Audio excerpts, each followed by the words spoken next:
আমার আমার প্রশ্ন হলো, ফজরের সময় যদি বাসায় উযু করার পরে 2 রাকাত তাহিয়াতুল ওযু পড়ি এবং এরপরে আবার 2 রাকাত ফজরের সুন্নাত পড়ি, তারপরে মসজিদে গিয়া যেহেতু সময় থাকে জামাতের, আবার 2 রাকাত তাহিয়াতুল মসজিদ পড়তে পারতেছি। তো যেহেতু ফজরের বেলায় এগুলো পড়া কি ঠিক হবে নাকি? এটা আমার জানার এক বিষয়। একই জায়গায় দুই দুই পড়বেন, এটা জায়েজ নয়।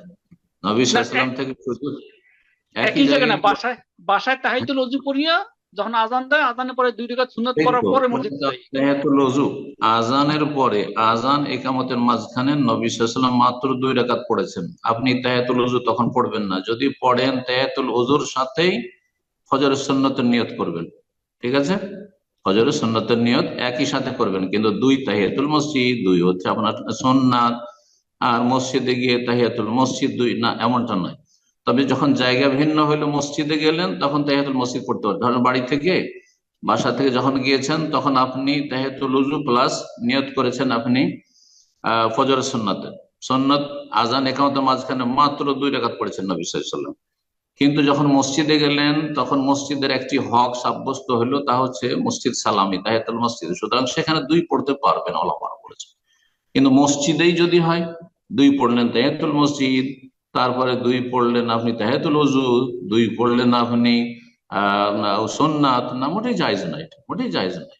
জি, এই বিষয়টি জানতে হয় যে ফজরের আজান একামতের মাঝখানে প্রমাণিত সুন্নাত শুধুমাত্র 2 রাকাত, ওই 2 রাকাতে সব নিয়ত করা উচিত। একই জায়গায় মানে বাড়িতে হইলে অথবা মসজিদে হইলে, কিন্তু দুই জায়গায় ভিন্ন হওয়ার কারণে যে মসজিদের হক হয়ে গেল, সেই জন্য তখন আপনি সেখানে হয়তো আদায় করলেন। জি, এটা জায়েজ তখন। বারাকাল্লাহ ফিক। ভাই বোনেরা আমাদের সাথে থাকলেন, আল্লাহ রাব্বুল আলামিনের কাছে দোয়া করি আল্লাহ তাদেরকে উত্তম প্রতিদান দান করেন। জাযাকুমুল্লাহু খাইরান ওয়া বারাকাল্লাহু ফিকুম ওয়া ফি আহলিকুম ওয়া রিজকিকুম। আল্লাহ দিন দুনিয়া সবকিছু আল্লাহ বারাকা দান করুন এবং সমস্ত শার থেকে, ফাসাদ থেকে, অনিষ্ট থেকে, গুমরাহি থেকে আল্লাহ বাঁচিয়ে রাখুন। আল্লাহ রাব্বুল আলামিন ছেলে মেয়েদের তরবিয়তের বিষয়টি আজকাল ইসলামের ওপর রাখা বড় জটিল বিষয়। আল্লাহ রাব্বুল আলামিন এই বিষয়টিকে আমাদের জন্য সহজ করে দেন এবং আল্লাহ রাব্বুল আলামিন আমাদেরকে নেক সন্তান সন্ততি যেন দান করেন। আগামী প্রজন্মকে আল্লাহ কিয়ামত পর্যন্ত যেন নেক জীবন যাপনের তৌফিক দান করেন, আর সমস্ত দিন দুনিয়ার অনিষ্ট থেকে আল্লাহ হেফাজতে রাখেন। ওয়া সাল্লাল্লাহু ওয়া সাল্লাম আলা নবিয়িনা মুহাম্মদ ওয়া আলা আলিহি ওয়া সাহবিহি আজমাইন।